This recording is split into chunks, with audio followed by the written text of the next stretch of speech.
लगता है कि इसके अलावा कोई बहुत ज़्यादा विकल्प भी नहीं दिखता कि किसको हम दे दें ताकि चेक करें। अगर 2-400 तो चेक करना नहीं है, लाखों की संख्या में चेक करना है। लेकिन अब देखिए सरकार इसमें क्या निर्णय लेती है। मुझे नहीं लगता कि बेल्ट्रॉन को हटा के किसी और को ले, लेकिन हाँ, गलतियाँ कम से कम करें, किसी प्रकार की चोरी ना हो, किसी प्रकार की बेईमानी ना हो, क्योंकि इसके पहले जो पहला दूसरा था, वो भी तो सारा का सारा वही लोग चेक किए हुए हैं।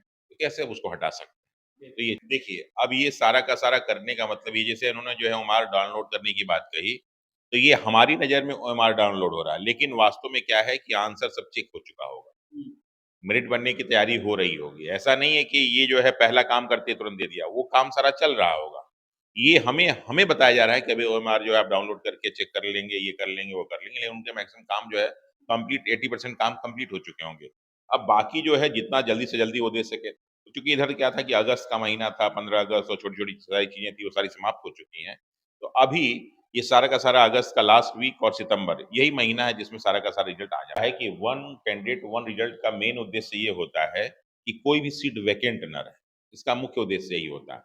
और दूसरा चीज़ क्या है कि सबको ये जानकारी मिल जाए कि एक लड़का कहाँ-कहाँ पे सिलेक्ट हुआ है।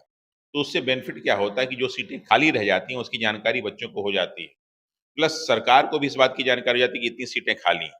तो उसको वहाँ पे आसानी से भर लिया जाए। वरना एक ही सीट को भरने के लिए हम 3 बार, 4 बार एग्ज़ाम कंडक्ट करा रहे हैं और सबके सामने ये दिखाने की कोशिश कर रहे हैं कि हमने 2 लाख भर लिया, हमने 2 लाख 2.5 लाख भर लिया। तो ये कहीं न कहीं बेईमानी होती है। अगर वन कैंडिडेट वन रिजल्ट घोषित हो जाता है, तो निश्चित रूप से जो सीटें खाली रह जाती हैं और निश्चित रूप से कि जो बच्चे उच्च क्या नाम है शिक्षा वाले में जाते हैं, तो निम्न शिक्षा वालों को छोड़ देते हैं। तो अगर 6 टू 8 वाले में होगा तो 1 टू 5 को छोड़ता है। अगर 9-10th होता है 6 टू 8 को छोड़ता है।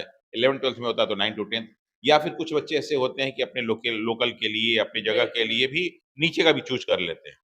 तो कम से कम देखिए इसमें 2 विकल्प होते हैं। एक तो वन कैंडिडेट वन रिजल्ट या फिर सप्लीमेंट्री रिजल्ट घोषित कर दें। दोनों में से एक चूज़ को करता रहे तो उससे क्या होता है कि जो सीटें खाली होती हैं वो भरी जा सकती हैं।